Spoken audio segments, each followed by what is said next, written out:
ప్రభు ప్రియులారా, ఈ సాయంకాలం ఆదివారం సాయంకాలం ఈ ప్రార్థన సహవాసాన్ని మనం ప్రారంభించుకున్నాము.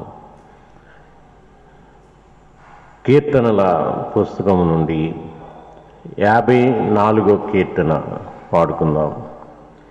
కీర్తనల పుస్తకం నుండి 54వ కీర్తన పాడుకుందాం.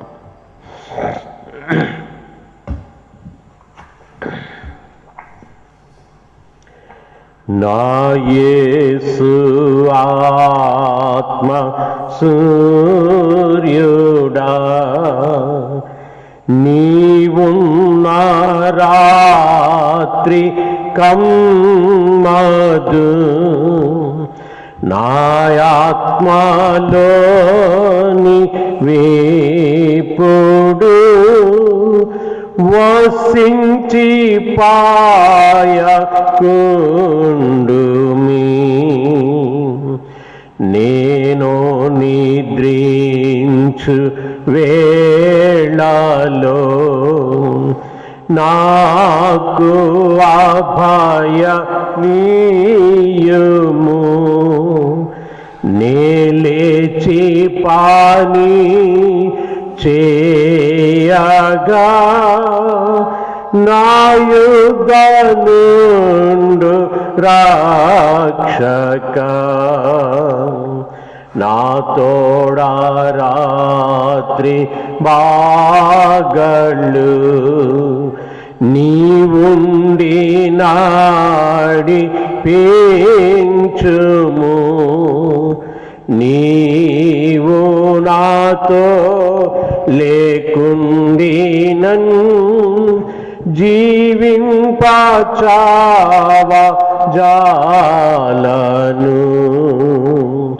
నేడు నీ దివ్య వాక్యము విని నా పాపు లేలరిన్ క్షమించి గుణ పారచి నీ మందలోకి చేర్చుము. రోగిని స్వస్థ పారచి బీదలను పోషించుమి. దుఃఖించు వారి దుఃఖము బాపి ఆనందమీయుము.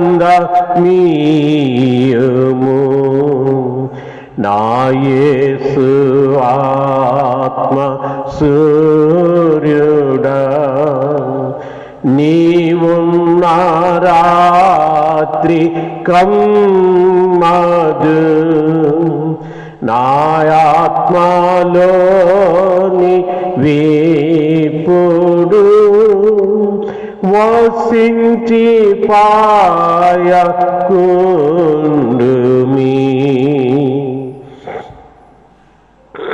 అలాగే తర్వాత కీర్తన ఉంది కదా, ప్రొద్దు గ్రుంకుచున్నది సద్దనంగుచున్నది. ఆ కీర్తన కూడా పాడుకుందాం. ప్రొద్దు గ్రుంకుచున్నది సద్దనంగుచున్నది, ఆకాశంగు దివ్వేలు లోకమున్ వెలిగింపగా స్తుతించుడి. శుద్ధ శుద్ధ శుద్ధ సర్వేశుడా, ఏ దరాక సంబులు సాన్నుతించుచున్నవి సర్వోన్నత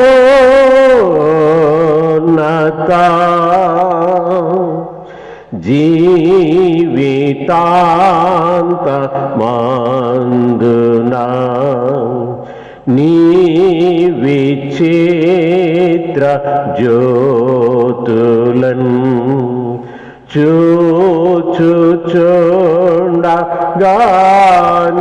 మా కీవసంగు నీ కృపన్ నిత్యోదయం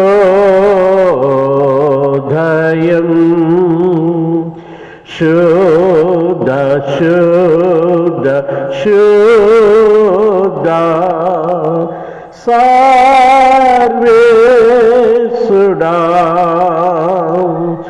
ఏ దరాక సంబులు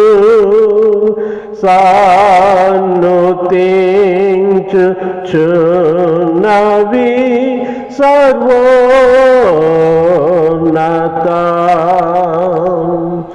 నిన్ను కోరు వారము నాన్ను తేస నీదరిన్ మాము చేర్చుకోముని విమునిత్య సౌఖ్యము స్తోత్రం నీకు శుద్ధ శుద్ధ శుద్ధ సర్వేశుడా ఏ దరాక సంబులు సాన్నుతించుచున్నవి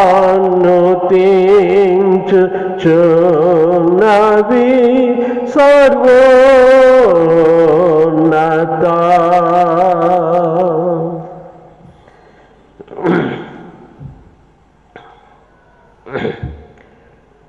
ప్రభునందు ప్రియులారా, మనం దేవుని వాక్య వెలుగులోకి వెళదాము. ఫిలిప్పీ పత్రిక 4వ అధ్యాయము 4వ వచనం నుండి 7వ వచనం వరకు చదువుకుందాం. ఫిలిప్పీ పత్రిక 4వ అధ్యాయము 4వ వచనం నుండి 7వ వచనం వరకు చదువుకుందాము. ఎల్లప్పుడూ ప్రభువునందు ఆనందించుడి. మరలా చెప్పుదును, ఆనందించుడి. మీ సహనమును సకల జనులకు తెలియబడనీయుడి. ప్రభువు సమీపముగా ఉన్నాడు. దేనిని గూర్చియో చింతపడకుడి గాని ప్రతి విషయములోనూ ప్రార్థన విజ్ఞాపనముల చేత కృతజ్ఞతాపూర్వకముగా మీ విన్నపములు దేవునికి తెలియచేయుడి. అప్పుడు సమస్త జ్ఞానమునకు మించిన దేవుని సమాధానము యేసుక్రీస్తు వలన మీ హృదయములకు మీ తలంపులకు కావలియుండును. ప్రార్థన చేసుకున్నాం. ప్రేమగల మా ప్రభువా, దయగలిగిన మా పరలోకపు తండ్రి, నీ జీవపు మాటలు మాకెంతో ప్రభా జీవము కలిగిస్తాయి. అలాంటి నీ జీవవాక్యము మాలో జీవాన్నిచ్చి మమ్మల్ని బ్రతికింపచేసేది, మాలో విశ్వాసాన్ని పెంచి నిరీక్షణ ఆనందాలతో మమ్మల్ని ఈ విశ్వాస యాత్రలో ముందుకు నడిపించేది. అందుచేత ప్రతిదినము నీ వాక్య వెలుగులో మమ్మల్ని నడిపిస్తూ ఉన్నావు. ప్రతిదినము సాయంకాలం అయ్యేసరికి నీ వాక్యం చెంతకు బిడలందరూ చేరుతూ ఉన్నారు. నీ వాక్యాన్ని వినగలుగుతూ ఉన్నారు. నీకు వందనాలు. అలాగునా దినదినము నీ వాక్యముతో నింపండి. నీ వాక్యము ప్రతి వారిలో సమృద్ధిగా నివసింప చేయండి. అలాగున ఈ లోకములో ఉన్నంత వరకు మా రక్షణ కాపాడుకుని ప్రభా అనేకమైన శ్రమలు వచ్చినను విజయవంతమైన యాత్రలో మేము ముందుకు సాగిపోయేటట్లుగా మమ్మల్ని నడిపించండి. యేసు నామాన్ని వేడుకొంచున్నాము తండ్రి, ఆమేన్.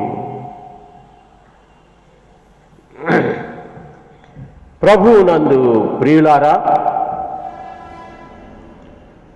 మరి దినం సాయంకాలం ఆదివారం సాయంకాలం మరలా యథారీతిగా మనం సాయంకాల ఆరాధనలో పాల్గొంటూ ఉన్నాం.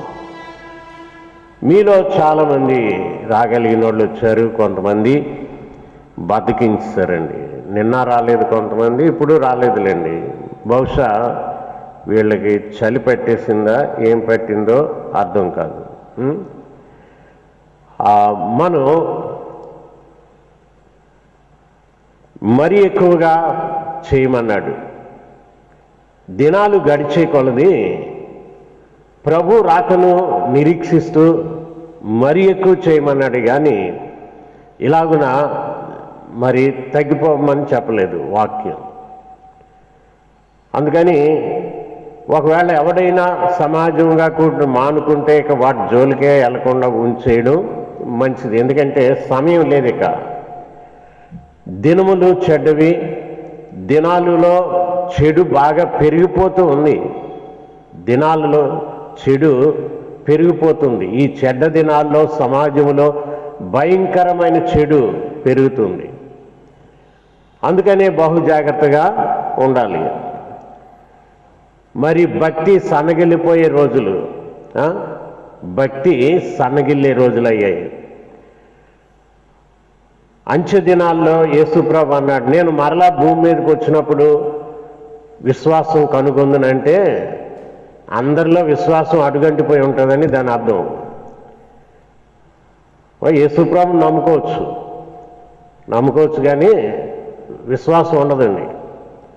సారము లేని క్రైస్తవ్యం కొనసాగుతుంది.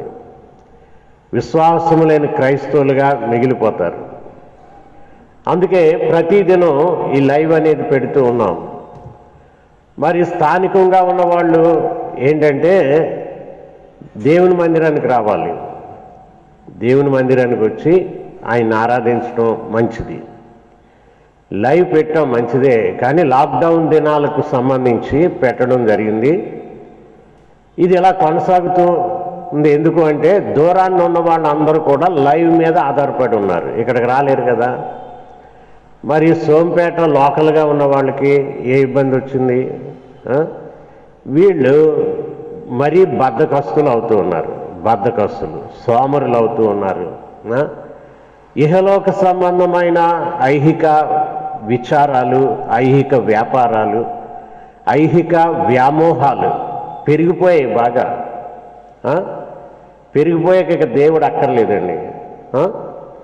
ఇక భక్తి అంటూ ఏదన్నా ఉంటే ఎలాంటి భక్తి అంటే తిమోతి పత్రికలో పౌలు రాస్తాడు, పైకి భక్తి గలవారి వలె ఉండి దాని శక్తిని ఆశ్రయించిన వారట. అసలు లైఫ్లెస్, శక్తి లేని వాళ్ళు, శక్తిని ఆశ్రయించిన వారు. శక్తిని ఆశ్రయించకపోతే నీ వేస్ట్, మంటి ఘట్టంలాగే మిగిలిపోద్ది నీ జీవితం దేవుని శక్తి లేకపోతే. చూసారా? అలాగే మరి ఈ దినం మరి దేవుని శక్తిని ఆశ్రయించిన వాళ్ళు ఆయనలో ఉన్న అద్భుతమైన జీవితం ఎలాగ అలవర్చుకోగలరు గమనించాలి. ఇకపోతే విశ్వాసుల కొరకు నేను చెప్పే విషయాలు ఏమిటంటే, విశ్వాసులు బహు జాగ్రత్తగా ఉండండి. విశ్వాసులు మరి నా పరిధిలో ఉన్నటువంటి విశ్వాసులు మీరు జాగ్రత్తగా ఉంటే సరే. మీరు జాగ్రత్తగా లేకపోతే ఏమవుతుందంటే, ఎవరు జాగ్రత్తగా ఉంటే వారి మీద ఇంట్రెస్ట్ పెంచుతాను, జాగ్రత్తలు లేని వాళ్ళని ఇంట్రెస్ట్ తీసేస్తాను. ఎవరికి జాగ్రత్తలు లేవో, ఎవరికి ఇంట్రెస్ట్ మీకు ఇంట్రెస్ట్ లేకపోతే నాకు ఇంట్రెస్ట్ ఉండదు, మిమ్మల్ని వదిలేసినట్లు లెక్క. ఎవరు ఇంట్రెస్ట్గా దేవుల్లో ఉంటే వాళ్ళ పట్లే ఇంట్రెస్ట్ పెంచుతాను. ఎందుకంటే ఇంట్రెస్ట్ లేని వాళ్ళ మీద నేను ఎలాంటి ఇంట్రెస్ట్ పెట్టినా దండగా. అందుకని వాళ్ళు పక్కన పడేస్తాను. గుర్తుపెట్టుకోవాలి, పక్కన పడేస్తాను. ఎందుకు? మీ పై భక్తి పై నటనగా వేస్ట్, దేవునికి ఘనత కలగదు. కనుక ఇంట్రెస్ట్ ఉన్న వాళ్ళకి ఇంకా మరి ఎక్కువగా వాళ్ళు బలపడాలని నేను చూస్తా. అయితే నాకేమీ తెలియదని అనుకోకండి. మీ డ్రామాలన్నీ నాకు తెలుసు. ప్రతి వాళ్ళ డ్రామాలు నాకు బాగా తెలుసు. మీరు సినిమా యాక్టర్ల కన్నా మించిన వాళ్ళని నాకు తెలుసు. సినిమా యాక్టర్లు వాళ్ళు పాపం డబ్బు కోసం నటన చేస్తారు. మనం వాళ్ళకన్నా మించిన డ్రామా ఆర్టిస్టులు. అర్థమైందా? వాళ్ళకన్నా మించిన డ్రామా ఆర్టిస్టులు ఎవరండి? సమాజంలో ఉన్న ప్రజలు. సాతాను అలా చేసాడు డ్రామా ఆర్టిస్టులాగా. అందుకే వాక్యం పౌలు ఏమన్నాడంటే, ఈ లోక నటన గతించిపోయే రోజులు వస్తాయన్నాడు. లోకమంతా నటన చేస్తుందట. ఏమిటి అంటే, వాస్తవం ఒకటైతే ఇంకొకటి కనుపరుస్తారు. వాస్తవం చెప్పకుండా ఉండడమే నటన. ప్రతి వాళ్ళు మార్కెట్లోకి వెళ్తే అమ్మేవాడు నిజం చెప్పడు, అన్ని అబద్ధాలు చెప్పి కొనిపించడానికి చూస్తాడండి. అందుకని ఏ ఒక్కడి మాట నేను నమ్మను. అమ్మేవాడు నిజం చెప్పినా నమ్మను. అది నా పని. వాడు నిజం చెప్పేసినా నేను నమ్మను. దాన్ని బాగా అన్ని రకాలు టెస్ట్ చేసి అది ఏంటి అనేది నేను నా అంతటి నేను తెలుసుకుంటే కానీ నేను నమ్మను ఎవడిని. అందుకని ఎవడు కూడా నాకు ఒక్క పైసా మోసం చేయలేడు. అంత జాగ్రత్తగా ఉంటారు. పాపం అమాయకులు మోసపోతూ ఉంటారు. మీరు డ్రామా చేస్తారు, ఆడు అంతకన్నా డ్రామా చేస్తాడు. చాలా పాపం మోసాలు మీకు తెలియదు, లోకంలో జరిగే మోసాలు. అందుకే ఈ లోక నటన గతించును. కనుక క్రైస్తవులు అలాగ ఉండకూడదు. క్రైస్తవులు ఎలాగ ఉండాలి? సత్యానికి ప్రతిష్ఠించబడిన వాళ్ళైతే సత్యం చెప్పాలి. ఒకవేళ ఇంకా సాతాను బిడ్డలైతే వాడు అబద్ధం చెప్పినట్టుగానే మీరు అసత్యాన్ని అనుసరిస్తారు. అందుకని జాగ్రత్తగా ఉండాలండి క్రైస్తవులు. క్రైస్తవులు జాగ్రత్తగా ఉండాలి. ఈ రోజుల్లో బాప్తీసం పొంది కూడా ఎన్ని అబద్ధాలు చెప్తారో నా దగ్గర తెలుసు కదా. భయంకరమైన అబద్ధాలు చెప్తూ ఉంటారు. ఇంకా మీలో మార్పు రావాలి. చీటికి మాటికి అబద్ధాలు ఆడితే సాతాను పూర్తిగా మిమ్మల్ని బంధించేస్తాడు. వాడు వశంలోకి వెళ్ళిపోతారు. అందుకని అబద్ధాలు ఆడకూడదు. బాప్తీసం పొందాక సత్యమే చెప్పాలి. క్రైస్తవులు అలవాట్లు మారాలి, దుర్గుణాలన్నీ పోవాలి. కానీ బాప్తీసం పొందిన 3 రోజులు శుభ్రంగా ఉంటారు కొంతమంది, 4వ రోజు నుంచి పోతారండి. ఇది ఎందుకు నేను చెప్పవలసి వచ్చిందంటే, నేటి పరిస్థితులు అలాగున్నాయి. అయితే విశ్వాసులకు నేను ఇచ్చే సూచనలు ఏమిటంటే, వాక్యం నుంచి వారిని బలపరిచి ఈ విషయాలు వారికి చెప్తున్నాను. మీరు అవిశ్వాసులైతే మీరు మారు మనసు పొందితే తప్ప ఈ ఆహారం మీకు జీర్ణం కాదు. రోగులకు పెట్టే ఆహారం ఒకలా ఉంటుంది, ఆరోగ్యం గల వారికి పెట్టే ఆహారం ఇంకొకలాగా ఉంటుంది. మీరు అవిశ్వాసులైన రోగులైతే ఈ ఆహారం మీకు జీర్ణం కాదు. విన్న వెంటనే ఇక్కడ కక్కేసిపోతారు తప్ప మీ లోపల ఏది ఉండదు. ఉదయానికి అది జీర్ణమై మీకు పని చేయదు. అర్థమవుతుందా? అందుకని నేను విశ్వాసులకు ఇచ్చే వాక్యం అది పనిచేస్తుంది. విశ్వాసులు వాళ్ళు మేలు పొందుతారు. మరి ఈరోజు నేను విశ్వాసులకు ఇచ్చే వాక్యం ఏమిటంటే, జాగ్రత్తగా మీరు ఎక్కడ లైవ్లో ఉన్నా సరే జాగ్రత్తగా వినండి. మీరు ఎక్కడ లైవ్లో ఉన్నా జాగ్రత్తగా వినండి. పౌలు మనకి ఒక వాక్యం చెప్పాడు కదా, ఎల్లప్పుడూ ప్రభువునందు ఆనందించుడి అన్న మాటలు. లోకంలో అందరూ ఆనందిస్తున్నారండి. లోకంలో అందరూ ఆనందిస్తారు. ఎలాంటి ఆనందం నీవు ఆనందిస్తున్నావు? కొంతమంది ఆనందం కొరకు దీన్నే సంతోషం కూడా అని అనొచ్చు. హ్యాపీనెస్, ఆనందము అంటే ఇంగ్లీష్లో హ్యాపీనెస్. సంతోషము అనే మాట కూడా ఉంది ఇంగ్లీష్లో జాయ్. ఈ ఆనందించండి, రిజాయిస్ అన్నాడు. గమనించారా? రిజాయిస్ అంటే ఇంగ్లీష్లో దీనికి రిజాయిస్ అన్నాడు. అధికముగా ఆనందించటం, చెప్పసఖ్యము కానీ ఆనందం. అయితే వాస్తవానికి దేవుని యందు ఆనందించడం చాలామందికి తెలియకపోతే లోకం ఇచ్చేటటువంటి ఈ అల్పమైన ఆనందం వైపు పరిగెత్తుతారు. అవేంటంటే టీవీ దగ్గర కూర్చొని 24 గంటలు చెత్త చెదారం చూసుకొని ఆనందించేవాళ్ళు కొంతమంది, సినిమా హాల్కి వెళ్ళిపోయి అక్కడ ఆనందించేవాళ్ళు కొంతమంది, ఇక మరికొంతమంది త్రాగుడు, బ్రాందీ షాపులు, సారా కొట్లు, కళ్ళు కొట్లకి వెళ్ళి అక్కడ ఆనందించేవాళ్ళు కొంతమంది, ఇలా ఉంటారండి. ఇక మరికొంతమంది శుభ్రమైన చోట జీవించకుండా ఈ రోడ్ల మీద, రోడ్ల ప్రక్క ఈ మురికి మాటలు మాట్లాడుకుని గుంపుతో కలిసి అపహాసకుల్లాగా కూర్చొని అక్కడ ఆనందించే వాళ్ళు కొంతమంది ఇలా ఉంటారు. ఇవన్నీ ఆనందమేనా? కాదు. వాళ్ళు కల్పించుకుని అప్పటికప్పటికి క్షణిక ఆనందం పొందుతున్నారు, చెడ్డ ఆనందం పొందుతున్నారు, చెడ్డ ఆనందం.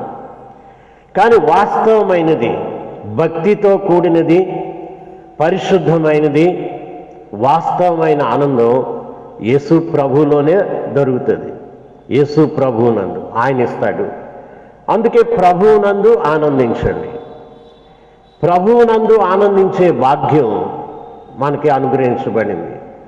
ఈ ఆనందం ఎలాగొస్తుందంటే పరిశుద్ధాత్మ అనే వరము ద్వారా వస్తుంది. అంతేగాని నటన భక్తి చేస్తే పరిశుద్ధాత్ముడు రాడు మీ దగ్గరికి, మీకు ఇవ్వడు ఆనందాన్ని. నటన భక్తిలో ఈ ఆనందం ఉండదు. కాకపోతే ఈ లోకంలో బ్రతికే వాళ్ళు శారీర సంబంధమైన ప్లెజర్స్, భోగాలు, శారీరక ఆశలు, అవి ఆనందం కాదు వాస్తవానికి. భోగేచ్ఛలు అంటారు. ఈ శరీరానికి సంబంధించిన ఆనందం. ఈ కళ్ళు తాగి శరీరం మత్తెక్కి ఆనందించేవాళ్ళు కొంతమంది, నానా రకాలు మత్తు పదార్థాలు సేవించి ఆనందించేవాళ్ళు కొంతమంది ఇలా ఉంటారు. వాటిని ఏముందంటే అది ఆనందం కాదు కానీ భోగేచ్ఛలు, శరీరేచ్ఛలు అని చెప్పబడింది. భోగేచ్ఛలు, శరీరేచ్ఛలు అవి ఎంత మాత్రం ఆనందం కాదు. ఈ భోగేచ్ఛలు అనేవి నిన్ను చివరికి దుఃఖంలో ముంచేస్తాయట. త్రాగి త్రాగి త్రాగి శుభ్రంగా అదే సుఖం అంటాడు ప్లెజర్. అనారోగ్యం తెచ్చే సుఖాలు కొన్ని, ఆరోగ్యం వల్ల నీవు సుఖముగా జీవించడం ఇంకొక రకం. అనారోగ్యాలంటే చూడండి, తాగుతూ ఉంటారు. ఆ తాగడం ఒంటికి ఏదో మత్తు ఎక్కుతుంటే అది గొప్ప అనుకుంటారు. అలాగే పొగ తాగుతూ ఉంటారు. ఆ పొగ తాగేటప్పుడు ఈడేదో అదో లోకంలో ఉన్నట్టుగా తయారైపోతాడు. అందుకని అదేదో ఒంటికి సుఖం అనుకుంటాడు. తాగి తాగి తాగి అటు గుండె పోద్ది, ఊపిరితిత్తులు పోతాయి, కిడ్నీలు పోతాయి, చివరికి చస్తాడు. ఇదేం ఆనందం అండి? ఇదేం ఆనందం? కానీ దేవుని యందు భయభక్తులు కలిగి ఆనందించేవాడు పరలోకాన్ని పొందుతాడు. మరి దేవుని సన్నిధిలో నిత్యమైన ఆనందం, నిత్యానందము అన్నారు అక్కడ. యేసు క్రీస్తునందు ఇక్కడ ఆనందం ప్రభువులో. పరలోకం వెళ్ళాక దేవుడిచ్చిన ఆనందము అనే ఆ జీవితంలో అక్కడ లభించేది ఏమిటంటే నిత్యానందము, నిత్యము ఆనందించే జీవితాలు, నిత్యానందం. కనుక చాలామంది అలాంటి పేరు పెట్టుకుంటారు ఈ లోకంలో. నిత్యానందం అనే పేరు ఎవరికన్నా ఉందా? నిత్యము ఆనందించేవాళ్ళు అని. కానీ నిత్యానందం అని పేరు పెట్టుకుని ఈ తాగుబోతులను చూస్తాను. నిత్యానందం అనే పేరులో కొంతమంది తాగుబోతులను చూస్తాను. 24 గంటలు ముఖం అయోమయంగా దుఃఖంలో ఉన్న వాళ్ళని చూస్తాను. అయితే వీళ్ళ జీవితంలో దేవుడు లేనందున వాళ్ళ జీవితాలు నిత్యానందానికి బదులు నిత్యమైన దుఃఖమే వారి జీవితంలో ఉంది. ప్రభువునందు ఆనందించండి, నేర్చుకోవాలి. విశ్వాసులు ఎల్లప్పుడూ ఎలాగ ఆనందించాలన్నది నేర్చుకోవాలి. నువ్వు దేవునిలో విశ్వాసంలోనూ ఆయనలో ఉంటే మాత్రం ఇది చేతనవును, లేకపోతే నీకు చేత కాదు. నేను నాకు ఆనందించడం దేవునిలో ఎలాగో నాకు తెలుసు. ఎందుకంటే మొట్టమొదట నేను దేవుని మీద ఆధారపడతాను కాబట్టి మరి నాకేమీ లేకపోయినా ఆనందించగలను. ఇతరులైతే ఏమీ లేకపోతే ఆ దుఃఖంలో ఉంటారు. నాకేమీ లేకపోయినా ఆనందించగలను. అది నాకుండేది. నాకు అన్నీ ఉండాలి అప్పుడే ఆనందిద్దామని నాకు లేదు. నాకు ఆనందం అనేది వస్తువులను బట్టి కలగదు. అది కూడా చూసుకోవాలి. ఎందుకంటే నాకు దేవుడిచ్చిన నిత్యానందం ఉంది. నిత్యానందం ఉంది కనుక ఇతరమైన వస్తువులను బట్టి ఇక ఆనందించే పని లేదు. చాలామంది వస్తువులు బంగారం వేసుకొని ఆనందిస్తూ ఉంటారు. ఒంటి నిండా బంగారం, మగవాళ్ళు కూడా ఒంటి నిండా బంగారం వేసి చేతులకి ఉంగరాలు పెట్టి బంగారపు ఉంగరాలు ఆనందిస్తూ ఉంటారు. నాకు ఉంగరాల కన్నా మించిన ఆనందం ఉంది. అందుకని ఉంగరాలు అక్కర్లే. ఒట్టి ఉంగరాలు చూసుకొని ఆనందించడం ఏముంది, చైన్ వేసుకొని ఆనందించడం ఏముంది. కనుక పరిశుద్ధ అలంకారాలు కలిగిన వాళ్ళు దేవునిలో ఆనందించగలరు. కొంతమంది బట్టలు వేసుకొని ఆనందిస్తారు. రకానికి ఒక బట్టలు, రోజుకు ఒక బట్ట, గంటకు ఒక డ్రెస్సు ఆనందిస్తూ ఉంటారు. వారి ముఖం అద్దంలో చూసుకొని ఆనందిస్తారు. ఆనందిస్తారా లేదా? మీరు అద్దం చూడగానే మీకు ఆనందం కలుగుతుందా? చెప్పండి. ఇక్కడ కూర్చున్న వాళ్ళే చెప్పండి. అద్దం చూడగానే మీకు ఆనందం కలుగుతుందా, దుఃఖం కలుగుతుందా? మూతులు కట్టుకుని మోగోళ్ళ కూర్చున్నారు. మాట్లాడండి, పర్లే. మూతులు కట్టేసుకుని మోగోళ్ళ కూర్చున్నారు. అలాగే మాట్లాడండి. లేకపోతే మోగోళ్ళు అయిపోతారు మాట్లాడకపోతే. అలాగే ఇది మూతు బిగించేసాక మోగోళ్ళు అయిపోతారు. బాబురావు మాట్లాడేవాడు బాబు, మాటలు పోయాయి. చెప్పండి.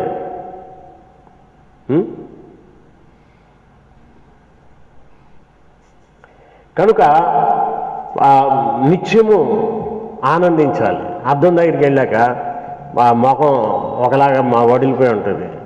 నిద్రపోయినప్పుడు నిద్రపోయి లేచి ఉదయాన్నే అద్దం దగ్గరికి వెళ్ళేసరికి ఎలా ఉంటుందండి ముఖం? ఎలా ఉంటుంది? దెయ్యంలాగా ఉంటుంది. ఉంటుందా? మనం అనుకుంటాం దేవదూతలాగా ఉన్నాయి, పడుకునేటప్పుడు బాగా ఉంది కాబట్టి దేవదూతలాగా ఉంది అనుకుంటారు.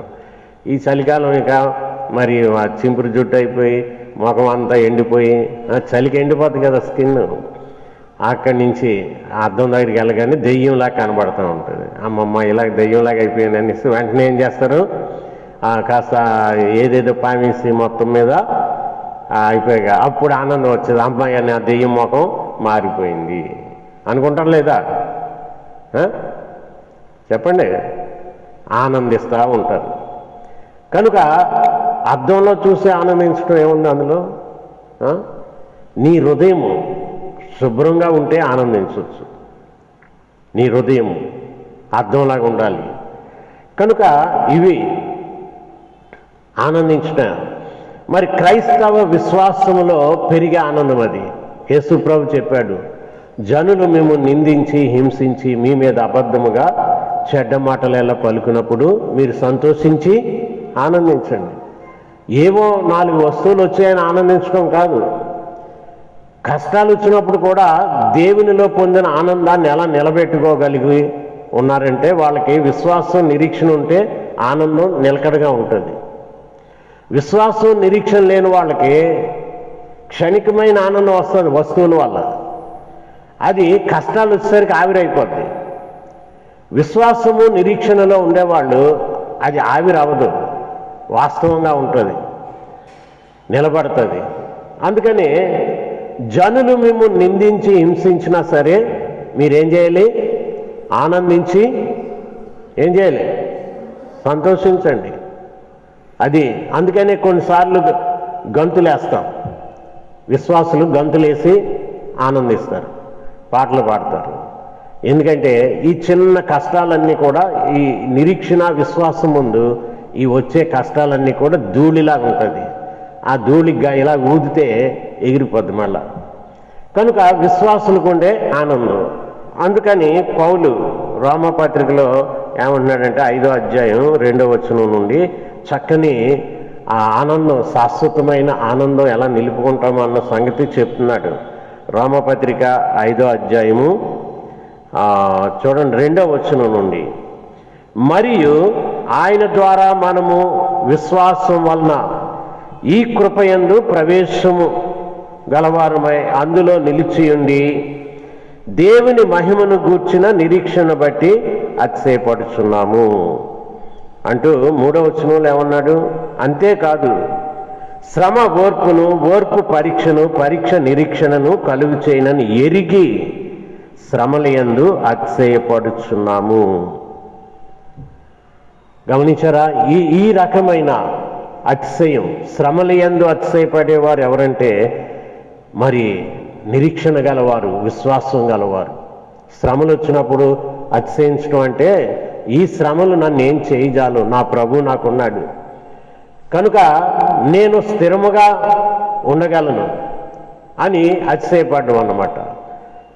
అతిశయపడే జీవితం. మరి అందుకే నేను చాలాసార్లు చెప్పాను, ఎప్పుడైనా నాకు శ్రమలు వచ్చినప్పుడు నేను దుఃఖపడలేదు. శ్రమలు కానీ, శ్రమలు అంటే ఏంటి? ఏ శ్రమలో రావు. సేవలో ఏదో సాతాను చేసే డిస్టర్బెన్స్ అలాంటివి ఉంటాయి. అవి పెద్ద శ్రమలు కాదు, కానీ అది ఒక ధూళి లాంటిది. నేను ఎప్పుడు కూడా డిస్టర్బ్ అవ్వలే. అప్పుడు నేను చెప్పాను కదా, ఈ శ్రమలు రావడం వల్ల నాకే ధనం ఎక్కువ అవుతుంది. శ్రమలు రావడం వల్ల ఏమవుతుందండి? ఏమవుతుంది? ఏ ధనం? రూపాయి కట్ల. పరలోకంలో ఏంటి? మీ ఫలము అధికమగును. అందుకని నాకు అది ఆనందం. ఈ లోకంలో ప్రభువును బట్టి సేవలో వచ్చే శ్రమలన్నిటికీ పరలోకంలో ఫలం ఉంటుంది. అది నాకు ఆనందం, పరలోకంలో ఫలము. మరి అందుకని నేను ఎప్పుడు కూడా దుఃఖపడను. ఎప్పుడన్నా ఇలాంటివి వచ్చినప్పుడు నాకు ఎంత ఆనందమో, ఎంత ఆనందంగా ఉంటుందో సంతోషిస్తూ ఉంటా ప్రభువు నందు. మరి అంతేకాకుండా ఇంకా మరొక ఆనందం ఏంటంటే, పరలోకంలో రక్షణ పొందిన వాళ్ళకి ఆనందం ఇది, రక్షణ లేని వాళ్ళకి కాదు. రక్షణ అంటే ఏంటి? బాప్తిసం అంటే రక్షణ అనుకుంటున్నారా? బాప్తిసం మునిగైతే రక్షణ కాదు. అలాగే పెళ్ళిళ్ళకి బాప్తిసం తీసేసుకుంటారు, రక్షణ కాదు.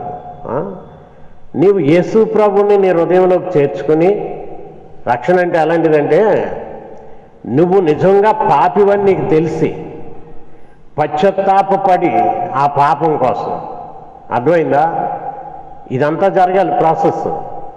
అంతేగాని బాప్తిసం తీసుకుని దురలవాట్లు చేసేవాడికి పశ్చాత్తాపం లేదని, ఆడి పాపాలు ఆడికి తెలియలేదని నాకు తెలుసు. బాప్తిసం తీసుకున్నాక నోటంట అబద్ధమే రాకూడదు. ఎందుకు? నువ్వు పశ్చాత్తాపడ్డాక పరిశుద్ధాత్మ యందు ముద్రించబడితే సత్యం చెప్తారు వీళ్ళు. అబద్ధం అంటే రక్షణ లేదని అర్థం, సిమ్టమ్స్, రోగ చిహ్నాలు. అందుకని మొట్టమొదట నీవు పాపివని గ్రహించాలి. అది జరిగిందా? జరగదు, సాతాను అవనవుడు. రెండవది, నీ పాపముల గురించి పశ్చాత్తాపపడాలి. పూర్తిగా పశ్చాత్తాపడ్డాక ఆ పాపాలను కడిగి వేసుకోవడానికి యేసు రక్తాన్ని ఆశ్రయించాలి. ఆ తర్వాత యేసు రక్తము ప్రతి పాపము నుండి నన్ను పవిత్రునిగా చేసింది అన్న ఆ నిశ్చయత, హృదయంలో క్లారిటీ రావాలి. ఆ తర్వాత పరిశుద్ధాత్మలో నీవు పరిశుద్ధపరచబడ్డావు, రక్షింపబడ్డావన్న ఆ నిరీక్షణ, దేవుని ఆత్మని ఆత్మతో సాక్ష్యం ఇస్తాడు. ఇన్ని జరుగుతాయండి. అప్పుడు నీలో ఆనందం పెరిగి, నేను బహిరంగముగా కూడా ప్రభు యొక్క సాక్షిగా ఉండాలని నేను బాప్తిసం తీసుకుంటాను అంటే అప్పటికే నువ్వు ప్రభువుని అంగీకరిస్తావు. బాప్తిసం లేక ఉండదు. అప్పటికి ప్రభువుని అంగీకరించాక అప్పుడు నేను ప్రభు బిడ్డనని ప్రకటించడమే బాప్తిసం. అర్థమైందా? నీటిలో మునిగైతే రక్షణ రాదు. ఇది గుర్తుపెట్టుకోవాలి. చర్చికి చాలామంది వస్తూ ఉంటారు. నేను వాళ్ళకి ఏం చెప్తానంటే, అబ్బాయి నువ్వు కొంతకాలం రా, వాక్యంలో బలపడు, సహవాసములో బలపడు. ఇలా కొంతకాలం గడిచేసరికి నీకు వాస్తవాలు తెలుస్తాయి. వాస్తవికమైన పశ్చాత్తాపం, మారు మనసు, రక్షణ కలిగాక అప్పుడు బాప్తీసం ద్వారా క్రైస్తవుడు అని ప్రకటిస్తావు అని ఇదన్నమాట. కానీ కొంతమందికి ఏంటంటే మునిగేశాం కదా, వచ్చేసింది రక్షణ, మునిగేశాం కదా, అయిపోయాం క్రైస్తవులు, ఏమీ లేదు, దేవుడు కొట్టేస్తాడు, అలాగా ఇంటూ కొడతాడు. అర్థమైనా? నీ జీవితం ఇంటూ, జాగ్రత్త. ఇటీవల కాలంలో చాలామంది ఇక్కడ చర్చకు వస్తారు పాపం, ఆయా పల్లెటూర్ల నుంచి. నేనేం చేస్తానంటే నెమ్మదిగా వీళ్ళని బలపడిని, తొందరపడొద్దు, బాప్తీసం నిదానంగా ఇస్తాను, మీరు వచ్చి వాక్యంలో బలపడండి, ప్రార్థనలో బలపడండి కొంతకాలం అని చెప్తాను. ఈలోపుగా వీళ్ళు ఏం చేస్తారంటే పాపం దగ్గరలో ఉన్నటువంటి ఎక్కడికో ఒక చోట ఏదో సరదాగా అలాగే వెళ్తారు. లేకపోతే అక్కడ ఉన్నటువంటి వాళ్ళు ఉంటారు కదా, ఆ చిన్న చిన్న ఈ పెట్టినోళ్ళు, వాళ్ళు ఏదో పిలవడం ఏదో చేస్తే అలా వెళ్తారు పాపం. ఇదేది ఈ గొర్రెల్ని ఈ బోన్లో చిక్కుకున్నట్టు అయిపోద్ది వాళ్ళ పని పాపం. వెంటనే అక్కడ ఉన్న వాళ్ళు ఏం చేస్తారంటే వీడిని ఇక్కడి నుంచి కదలనివ్వకూడదు, అందుకని బాప్తీసం అన్న పేరు మీద వీడిని బంధించేద్దాం ఇక్కడ అని బాప్తీస్మానికి ఏమని పేరు పెట్టారంటే రక్షణ అంటారు వాళ్ళు. బాప్తీస్మా అంటారు. రక్షణ ముందు నువ్వు పొందితేనే బాప్తీసం, రక్షణతో కూడిన బాప్తీసం ఉంది. అబ్బాయి నువ్వు వెంటనే రక్షణ పొందు లేకపోతే చచ్చిపోతాను, నరకానికి పోతావు, రక్షణ పొందు. ఈ లోతెంతో ఎత్తెంతో ఏమీ తెలియదు పాపం అమాయకులకి. ఇచ్చేస్తా అన్నారు కాబట్టి ముంచేస్తారు. అక్కడి నుంచి నేను రక్షణ పొందాను. ఇలాగా వీళ్ళని బంధించటం అన్నమాట, వాళ్ళ స్వేచ్ఛను హరించటం.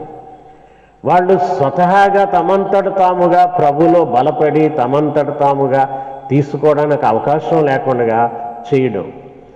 అలాగే మీరు ఇక్కడ ఎవరన్నా ఉన్నారంటే ప్రమాదమే.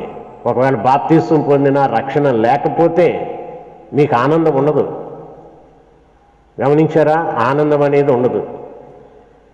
బాప్తీసం అయితే ఇప్పుడు ఏంటంటే మరి బాప్తీసం పొందేసామండి, రక్షణ పొందకుండా ఇప్పుడు రక్షణ అనుభవంలోకి వచ్చాక మళ్ళా ఇస్తారా బాప్తీసం అని అంటారు.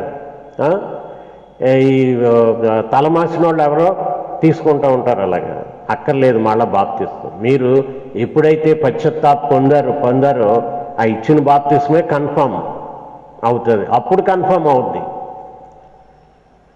అప్పుడు కన్ఫర్మ్ అవుద్ది. ఎలాగో తెలుసా? మీరు తెలియకపో తీసుకున్న బాప్తీసం తెలిసిన తర్వాత అది కన్ఫర్మ్ చేస్తాడు పరిశుద్ధాత్మ. చిన్నపిల్లలకు బాప్తీస్మాలు ఇస్తారు కొన్ని సంఘాల్లో, వాళ్ళకి తెలియకుండా ఇచ్చారు. కానీ పెద్ద అయిన తర్వాత కన్ఫర్మేషన్ ఉంటుంది. నువ్వు గతంలో పొందిన బాప్తీసం పెద్ద అయిన తర్వాత కన్ఫర్మేషన్ నిర్ధారణ ఇస్తారు. అంతేగాని 10 సార్లు ఎవరండి బాప్తీసం. కానీ ఇలాంటి తలతిక్కైన వాళ్ళు 10 సార్లు తీసుకుంటూ పిచ్చివాళ్ళు అయిపోతున్నారు, అలాగా చేస్తున్నారు. కనుక ఎవరైనా బాప్తీసం నీటిలో మునిగి రక్షణ అనుకోండి. నువ్వు ఎంత ప్రాసెస్ అవ్వాలి, నీ పాపాలు నీవు పాపివని గ్రహించావా? అలాగా నీవు పాపివని గ్రహించి మారు మనసు పొందితే ఇమీడియట్గా జరిగేది ఏంటంటే నీ పేర్లు పరలోకంలో ఉంటాయి. అప్పుడు ఆనందం వస్తుంది. అప్పుడు నిజమైన విశ్వాసులు ఆనందిస్తారు. మరి యేసు ప్రభు అది చెప్తాడు చూసారా? లూకా సువార్త 10వ అధ్యాయం 20వ వచనం నుంచి చూస్తే ఆయన అంటున్నాడు, ఏమంటున్నాడు? లూకా సువార్త 10వ అధ్యాయము 20వ వచనం నుండి, ఆయనను దయ్యములు మీకు లోబడుచున్నావని సంతోషింపక మీ పేరులు పరలోకమందు వ్రాయబడి ఉన్నావని సంతోషించుడని వారితో చెప్పాను. విశ్వాసులకి నిజమైన సంతోషం ఎక్కడుంటుంది చూసారా?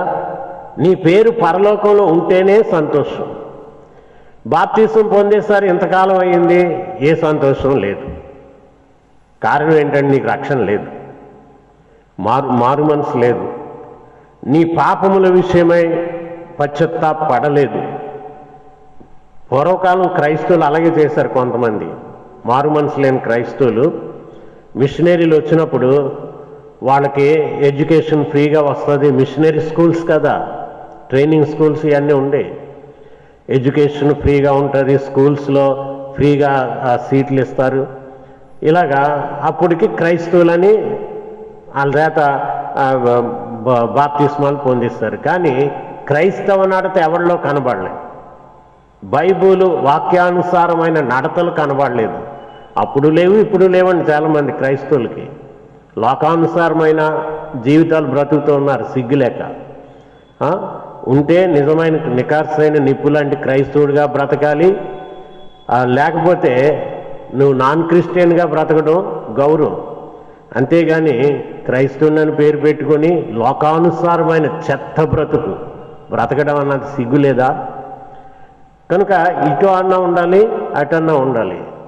అందుకే ఈ రోజు కూడా చాలామంది బాప్తిసం పొంది బాహ్యపరమైన సాక్ష్యాలు లేవు. అంటే వాళ్ళకి క్రిస్టియన్గా రికార్డ్ అవ్వలేదు, క్రిస్టియన్ గుంపులో లేరు వాళ్ళు. క్రిస్టియన్ గుంపులో ప్యూర్ క్రిస్టియన్స్ 2% ఉన్నారు భారతదేశంలో. మరి క్రిస్టియన్గా రికార్డు కాకపోతే పరలోకంలో నీ పేర్లు వ్రాయబడతాయా? భూమి మీదనే నీ పేరు రికార్డుల్లో లేదు, పరలోకంలో రాసేస్తాడా? రక్షణ లేదు, భూలోకంలో రికార్డులో నీ పేరు క్రైస్తవుడిగా లేదు, పరలోకంలో రాసేయాలి. చాలా చౌకగా వచ్చేస్తుంది పరలోకం. కానీ రక్షింపబడితేనే, మారు మనసు పొందితేనే, నీ పాపాలు యేసు రక్తములో కడుక్కుంటేనే ఆనందం, నిజమైన ఆనందం అలాంటి వారికి ఉంటుందండి. గుర్తుపెట్టుకోండి, క్రైస్తవులు ఎందుకు నానా తిప్పలు పడుతున్నారు? వస్తువుల వల్ల మీకు సంతోషం కలుగుతుందా? డబ్బు సంపాదించుకున్నందుకు సంతోషించగలుగుతున్నారా? అలాంటి వాళ్ళు చాలామంది చచ్చిపోయారండి. తాను పెట్టని గొడ్లను పొదుగు కౌజు పెట్టల్లాగా సగం ప్రాయంలో ఆస్తిని వదిలిపెట్టి పోయారు. చాలామంది దేవుని ఆస్తి దోచేశారు. తాము పెట్టని కౌజు పెట్టను పోలి సగం ప్రాయాల్లో వాళ్ళ జీవితాలు వదిలేశారు. కనుక అది ఆనందం కాదు, డబ్బు సంపాదించడం ఆనందం కాదు. కానీ పరలోకములో మీ పేర్లు వ్రాయబడి ఉంటే ఆనందించండి, అది చాలా గొప్ప ఆనందం, అది నేర్చుకోవాలి. మరి యేసు ప్రభు అదే చెప్పాడు. చెబుతూ ఇంకా 21వ వచనంలో ప్రభు ఏమన్నాడంటే, ఆ ఘడియలోనే యేసు పరిశుద్ధాత్మయందు బహుగా ఆనందించి. ఇదండి యేసు ప్రభు దేని యందు ఆనందించాడు?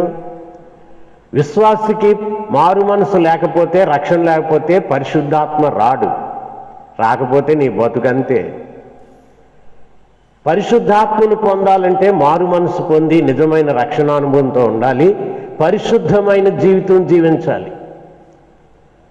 కనుక అప్పుడు మనం పరిశుద్ధాత్మను బట్టి ఆనందిస్తాము. పరిశుద్ధాత్ముడు మనతో ఉంటాడు కాబట్టి మనం ఆనందిస్తాం. జైల్లో పడేశారు పౌలు శీలను. పరిశుద్ధాత్మ వారితో ఉన్నాడు కాబట్టి డోంట్ కేర్. బెత్తాలతో కొట్టిన దెబ్బలు డోంట్ కేర్. వాళ్ళ కాళ్లకు బొండాలు బిగించారు, చేతులకు సంకెళ్ళు వేసిన డోంట్ కేర్. ఇవేవి కూడా దేవుడు మాకు ఇచ్చిన ఆనందాన్ని ఆపు చేయజాలవు. అందుకని గట్టిగా పాటలు పాడి ఆనందించారండి. చెరసాల పరిస్థితి అంతా మార్చేశారు వాళ్ళు పాటలు పాడి ఆనందించి. గమనించారా? చెరసాల పరిస్థితి అంతా మార్చేశారు. అది మనం చూస్తాం, అపోస్తుల కార్యాల్లో చూస్తాం. చూడండి, అపోస్తుల కార్యములు 16వ అధ్యాయం. అపోస్తుల కార్యములు 16వ అధ్యాయము 30వ వచనం నుంచి చూస్తే ఏం చేశారు తెలుసా? చెరసాలలో భూకంపం కలిగింది. అక్కడ ఖైదీలు మార్పు చెందారు, మారు మనసు పొందారు. ఇక వాళ్ళు పారిపోలేదు, ఎందుకంటే దేవుని బిడ్డలయ్యారు. చెరసాల నాయకుడు మారు మనసు పొందాడు, అంటే తనలో మార్పు వచ్చింది. రక్షణ పొందడానికి నేనేం చెయ్యాలి? అపోస్తుల కార్యములు 16వ అధ్యాయం 30వ వచనంలో చెరసాల నాయకుడు పాపం చాలా పశ్చాత్తాపడ్డాడు. వీళ్ళని అనవసరంగా కొట్టేశాం, దేవుని సేవకులు, వీళ్ళ వల్ల మాకు ఎంత మేలు కలిగింది. అంటూ వారిని వెలుపులకి తీసుకుని వచ్చి ఏమంటున్నాడు తెలిసిన, అయ్యలారా సార్ అని అక్కడ బోధిస్తున్నాడు. వాళ్ళ దగ్గర మోకరించి సార్ అంటూ అడుగుతున్నాడు. ఏమన్నాడంటే, రక్షణ పొందుటకు నేనేమి చేయవలెను అన్నారు. చూసారా, అడగగానే బలిగా అన్నావురా బాబు, రారా బాబు నిన్ను ముంచేస్తాం, అక్కడ ఏదో మురుక్కాలు ఉంటే దానికి పట్టుకెళ్ళి బుడుంగను ముంచేస్తాం, ఇదే రక్షణ అని ఈ రోజుల్లో సేవకుల్లా చేశారా పౌలు శీలలు? చెప్పండి, ఏం చెప్పాడు? ముందు రక్షణ పొందడానికి ఏటి అవసరమో అది అవసరం చెప్పారు.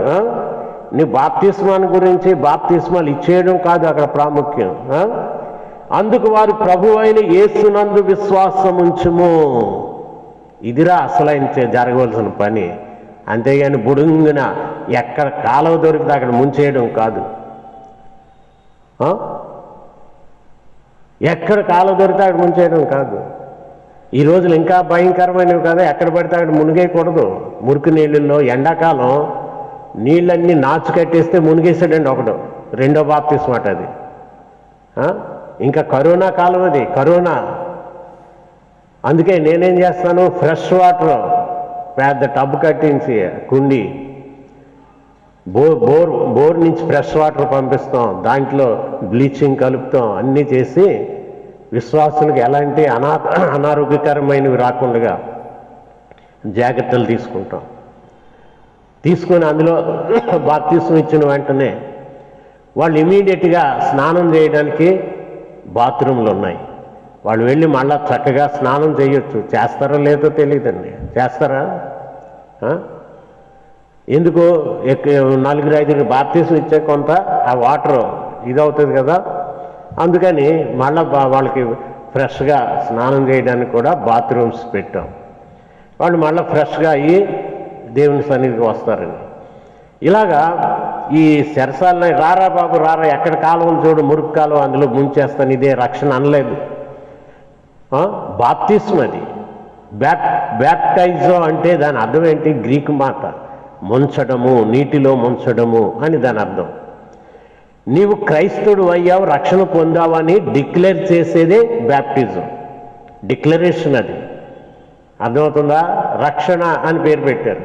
నువ్వు రక్షణ పొందాక జరిగే పని అది, కానీ మునగడంలో రక్షణ రాదు. ఆ నీటిలో మునగడంలో రక్షణ రాదు. నీవు పరిశుద్ధాత్మ ద్వారా రక్షణ పొందినందుకు ప్రకటించిన ప్రకటన ద్వారా నీవు ముద్రించబడుతూ ఉన్నావు పరిశుద్ధాత్మలో. ఇవేవి తెలివండి చాలామందికి. కనుక ఏమన్నాడు పౌలు? ప్రభు అయిన యేసునందు విశ్వాసముంచుము, అప్పుడు నీవును నీ ఇంటి వారును రక్షణ పొందుదురు. నువ్వు అక్కడతో సరిపోయేది కాదు, ఇది చాలా అద్భుతమైంది. యేసునందు విశ్వాసం ఉంచాక నువ్వు పొందుతావు బాప్తిస్మం, రక్షణ పొందుతావు, నీ ఇంటి వారు రక్షణ పొందుతావు. అప్పుడు నేను క్రైస్తవుడని పబ్లిక్గా డిక్లేర్ చేసేదే బాప్తిస్మం అండి. ఈ సీక్రెట్గా ఇచ్చేది కాదు బాప్తిస్మం, పబ్లిక్గా ఇస్తున్నావు, నువ్వు ప్రకటిస్తున్నావు. అలా ప్రకటించిన నువ్వేం చేయాలంటే ఇక ఎక్కడ కూడా నీకు నాన్ క్రిస్టియన్ అన్నది ఉండడానికి వీళ్ళే, క్రిస్టియన్గానే రికార్డ్ అవ్వాలి. అప్పుడు నీ పేరు పరలోకంలో ఉంటుంది. కళ్ళు మూసుకుని ఉంటే అప్పుడు సాతాను చూపిస్తాడు చిట్టా పట్టుకొని, నీ పేరు నా దగ్గర ఉంది, నువ్వు పరలోకంలో జీవగ్రంథంలో లేదు నీ పేరు, ఎక్కడికి వెళ్తావు ఆగు అంటాడు. ఆగిపోవాలి నువ్వు. లేదు నేను బాప్తిస్మం పొందాను పరలోకంకి వెళ్తున్నాను అన్నావు అనుకో, వెళ్ళి చూద్దాం, అక్కడ దేవదూతలు గ్రంథాలు తెరుస్తారు. అయ్యా నీ పేరు ఎక్కడుందో, ఎక్కడ కనబట్టలేదు, ఎక్కడుంది నీ పేరు? బాప్తిస్మం పలానా డేట్ని పొందానయ్యా, చూడండి ఆ డేట్ని కూడా లేదు, నీ ముఖమే లేదు ఇక్కడ. ఏం చేస్తావు అప్పుడు? అప్పుడు రా సచ్చినట్టు నా వెనకరా అంటాడు. తెలుసా? ఇది తేలిగ్గా తీసుకుంటున్నారు మీరు, తేలిగ్గా తీసుకుంటున్నారా? చాలా సీరియస్గా, అన్నిటికన్నా సీరియస్గా తీసుకోవాల్సిన సంగతి. అప్పుడు చూడండి ఎలా వాక్యం రాయబడిందో. అతనికి అతని ఇంటి వారందరికీ, ఇంటనున్న వారందరికీ దేవుని వాక్యం బోధించిరి. 33వ వచనం. ఆ రాత్రి ఆ గడియలోనే అతడు వారిని తీసుకుని వచ్చి వారి గాయములు కడిగెను. ఎవరు? చెరసాల నాయకుడు వీళ్ళకి సేవ చేశాడు. అతని ఇంటి వారందరూ బాప్తిస్మం పొందిరి. విశ్వాసం ఉంచిన వెంటనే ఏం పొందారు? రక్షణ పొందారు. రక్షణ పొందినందుకు ఆ తర్వాత వాళ్ళు ఏం పొందారు? బాప్తిస్మం పొందారు. డైరెక్ట్గా రక్షణ వచ్చేస్తుందా? డైరెక్ట్గా బాప్తిస్మం పొందితే ఈ రక్షణ ఎక్కడికి వెళ్ళిపోవాలి? గాల్లోకి వెళ్ళిపోవాలి. రక్షణ అనుభవం వస్తేనే బాప్తిస్మం, లేకపోతే నువ్వు దొంగ అవుతావు. లోపల రక్షణ లేకుండా బాప్తిస్మం తీసుకుంటే నువ్వు దొంగ అవుతావు, మాయిగాడు అవుతావు. నిజమైన క్రైస్తవులు ఎవరు? ఆ తర్వాత ఏముంది? మరియు అతడు వారిని ఇంటికి తోడుకొని వచ్చి భోజనము పెట్టి దేవుని యందు విశ్వాసం ఉంచిన వాడై తన ఇంటి వారందరితో కూడా ఆనందించెను. ఇదండి ఆనందం. నిజమైన రక్షణానుభవం పొంది, నిజమైన విశ్వాసముతో, రక్షణానుభవంతో పొందిన బాప్తిస్మం ద్వారా ఆ ఇంటిలో ఆనందము నెలకొంది. పరిశుద్ధాత్మ ఇచ్చినటువంటి ఆనందం. అలాగనే ఇంకా చాలా విషయాల్లో మనకి పరిశుద్ధుల యొక్క రక్షింపబడిన వారికి ఉండే ఆ సంతోషం ఎలాంటిదో చెప్తున్నాడు. సాధారణంగా ఎక్కువ మంది ఏంటంటే ఈ వస్తు సంబంధమైన సంతోషంతో సరిపెట్టుకుంటున్నారండి. ఇటు చూడండి, డెకరేషన్ చేస్తాం, చూడగానే చాలా బాగుంది, ఇది ఒక సంతోషం. కానీ ఇదే నిజమైన సంతోషమా? మన పరిసరాలు ఒక క్రమంలో ఒక చక్కగా ఉండాలని చేస్తాం. ఇది నీ హృదయానికి ఇచ్చే సంతోషం కాదు. పరలోకముందున్న తండ్రి తన పరిశుద్ధాత్మ ద్వారా మన హృదయాల్లో శాశ్వతమైన సంతోషాన్ని కలుగు చేస్తాడు. అది సంపాదించుకోవాలి. ఒక ప్రత్యేకమైన వాతావరణం కొరకు ఈ రకమైన అలంకరణ చేయడం మామూలు, ఒక ప్రత్యేకమైన పండగ వాతావరణం కొరకు. కానీ అది నీ హృదయంలోకి వెళ్ళే సంతోషం కాదు కదా. అలాంటి సంతోషం అయితే ఏం చేయాలి? ఒక్కొక్కరు ఒక దండ తీసుకుని మెల్ల వేసుకుంటే ఎప్పుడు సంతోషం ఉంటుంది. ఒక మాల, మంత్రమాల ఉంటుంది కదా, మంత్రమాలలాగా వేసుకుని తిరుగుతారు. అలాగా మీలో ఒక్కొక్కరికి ఒక్కొక్క దండ ఇచ్చేస్తాను, అది కట్టుకుని మెల్ల వేసుకుని రోజు తిరుగుతారు. ఇంకా బాగుంటుంది కదా, చెప్పండి. దీన్ని చూసి సంతోషించాక మెల్ల వేసుకుంటే ఇంకా ఎక్కువ సంతోషం కదా, చెప్పండి. బాబురావు ఒక దండ, ఆ పక్కన ఉన్న బాబుగాను ఒక దండ, అందరికీ ఒక్కొక్క దండ. కానీ ఈ మన ఐకి సంబంధించినవి. నీ హృదయంలో సంతోషం కావాలి, అది రక్షణ మీద ఆధారపడింది. చెరసాల నాయకుడు తన ఇంటి వారు అందరితో కూడా ఎప్పుడు ఆనందించాడంటే యేసునందు విశ్వాసం ఉంచాడు. ఆ విశ్వాసం బలపడడానికి వాళ్ళు ఏం చేశారు తెలుసో అక్కడ కనబడుతుంది. చెరసాల నాయకుడికి పూర్తిగా వాక్యం బోధించారు. ఆ రాత్రి వాక్యం బోధించారు. వినుట వలన విశ్వాసం కలుగును, అది క్రీస్తును గూర్చిన మాట వలన కలుగును. క్రీస్తు మాటలు వారికి బోధించడం వల్ల వారిలో విశ్వాసం కలిగింది. ఆ విశ్వాసము ద్వారా యేసునందు విశ్వాసం ఉంచిన మరుక్షణమే వారికి రక్షణ కలిగింది. రక్షణ కలిగిన వెంటనే వారి ఇంటి వారందరూ బాప్తిస్మం పొందారు.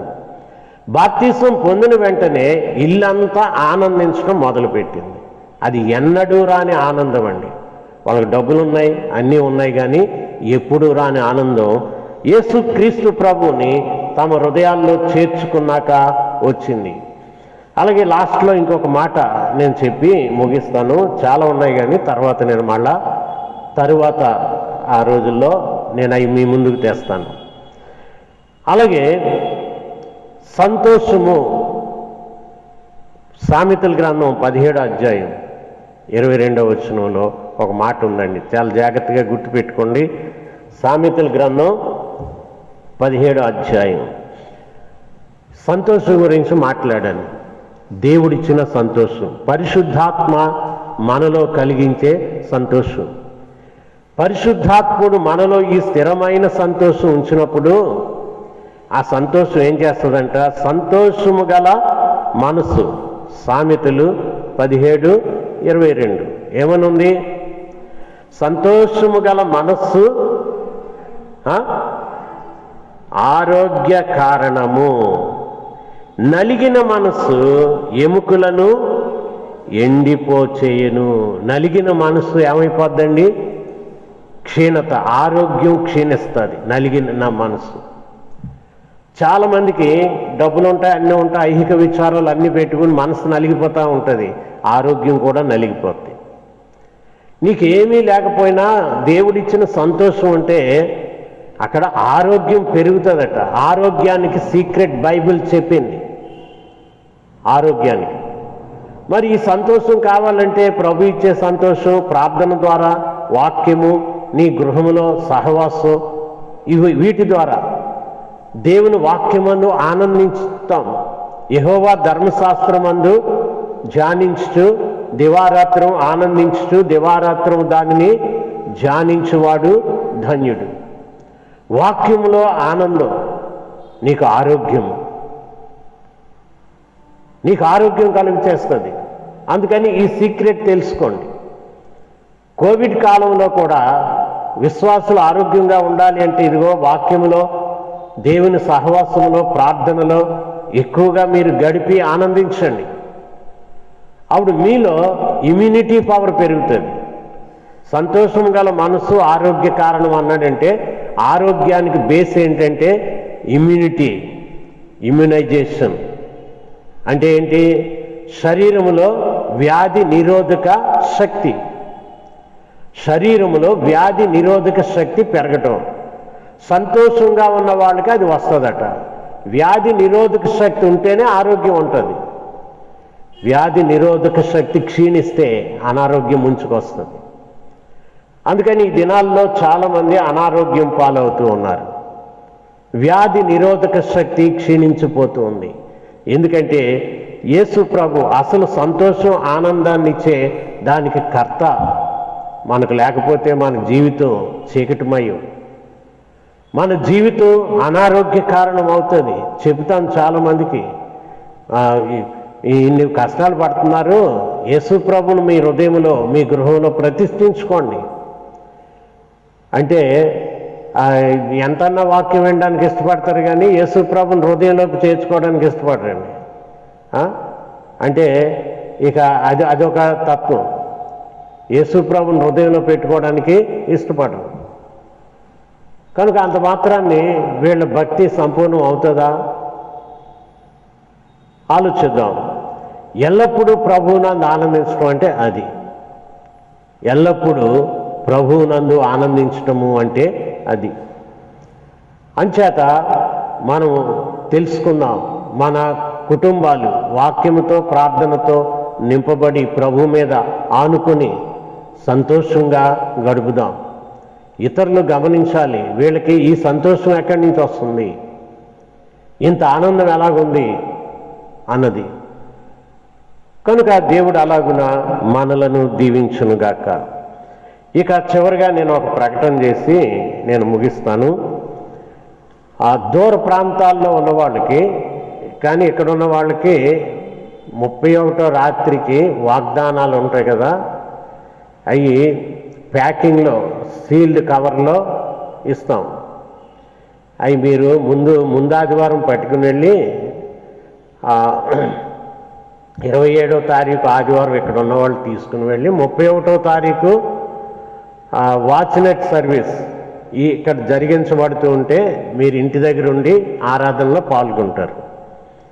అప్పుడు నేను ప్రార్థన చేశాక క్యాండిల్స్ పెట్టి మనం పాటలు పాడి ప్రార్థన చేశాక మీరు ఆ సీల్డ్ కవర్ ఓపెన్ చేసి వాగ్దానాలు తీసుకుంటారు. ఎందుకు అంటే వేల మంది ఒకసారి ఇక్కడ కూడుకోవడం కష్టం, రాకూడదు కూడా కరోనా వైరస్ కారణంగా. అందుకని 31వ తారీఖున చాలా జనం వస్తారండి. అంత జనం కిక్కిరిసిపోయారు, తిరగడానికి స్థలం లేకుండా అయిపోతుంది.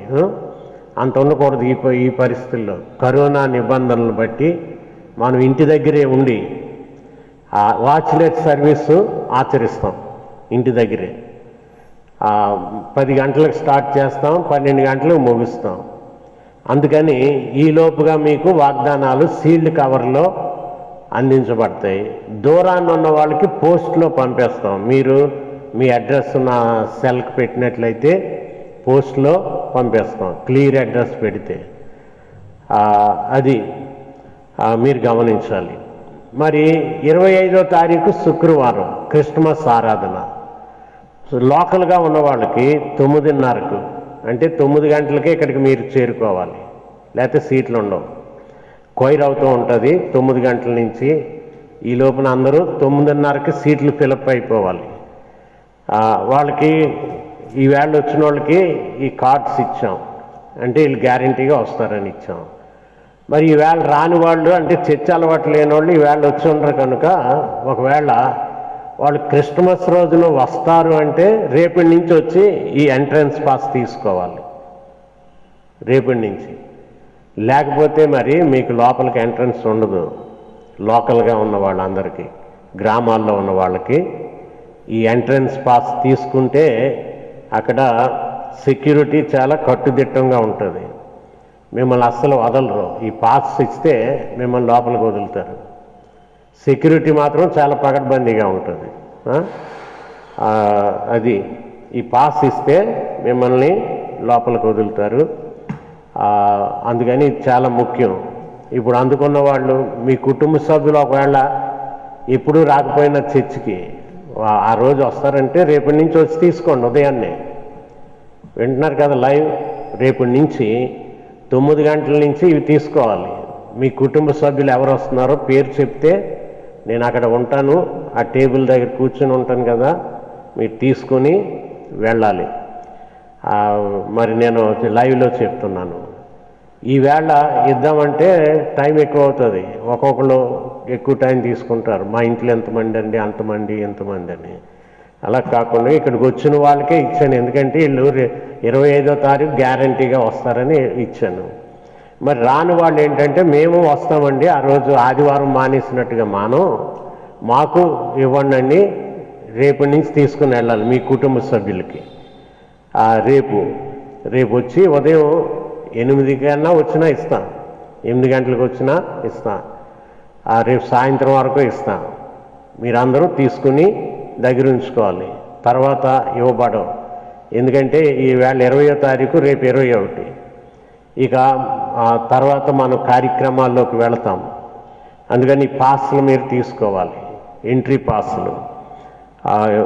ఇక్కడ ఉన్న వాళ్ళు కూడా ఒకవేళ ఇప్పుడు తీసుకుంటే ఇప్పుడు తీసుకోండి. మీ కుటుంబ సభ్యులు ఎవరైనా వస్తే, ఒకవేళ వాళ్ళు రాకపోతే దాన్ని మాకు రిటర్న్ చేసేయాలి పాస్. ఈ లెక్క బట్టే మేము ఇక్కడ సీటింగ్ అరేంజ్మెంట్ చేస్తాం. ఎక్కడ పడితే అక్కడ కూర్చోబెట్టడానికి అవ్వదు కదా. ప్రతి ఒక్కరికి పాస్ ఇచ్చిన వాళ్ళందరికీ ఎక్కడ కూర్చోవాలో సీట్స్ అరేంజ్ చేస్తాం. ఇది అందుకని ఇది జాగ్రత్తగా మీరు ఫాలో అవ్వాలి, గమనించండి. ఆ రోజు క్రిస్మస్ రోజు వచ్చి నాకు అందలేదండి పాస్, రాలేదంటే కుదరదు, మీరు లాస్ అయిపోతారు ఆరాధన. గ్రామాల్లో ఉన్న వాళ్ళు కూడా రేపటి నుంచే వచ్చి మీ కుటుంబ సభ్యుల కోసం పాస్లు తీసుకోండి, ఎంట్రీ పాస్లు. ఎంట్రీ పాస్లు తీసుకోవాలి.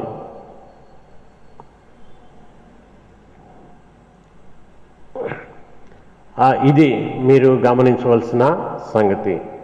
శుక్రవారం క్రిస్మస్ ఆరాధనలు డిస్టెన్స్లో కూర్చోబెట్టాలి కాబట్టి 2 బ్యాచ్ల్లో ఈ ఆరాధన జరుగుతుంది. తర్వాత పిల్లల్ని ఎవరన్నా తెస్తే వాళ్ళకి సెపరేట్గా ఒక చోట పెడతామండి, ఎందుకంటే వాళ్ళని ప్రొటెక్ట్ చేయాలి కనుక. మరి పండగ రోజున తల్లి పిల్లలు మేము ఇంటి దగ్గర ఉండిపోలేమండి, అందుకని వస్తామంటే వాళ్ళకి సెపరేట్గా చాలా పగడ్బందీగా హెల్త్ పర్పస్గా దృష్టిలో జాగ్రత్త తీసుకొని పిల్లలకి ఆ తల్లులకి హాల్లో పెడతాం. వాళ్ళు ఇలాగే ఈ సర్కిల్స్లో ఉండి పిల్లల్ని చూసుకోవాలి.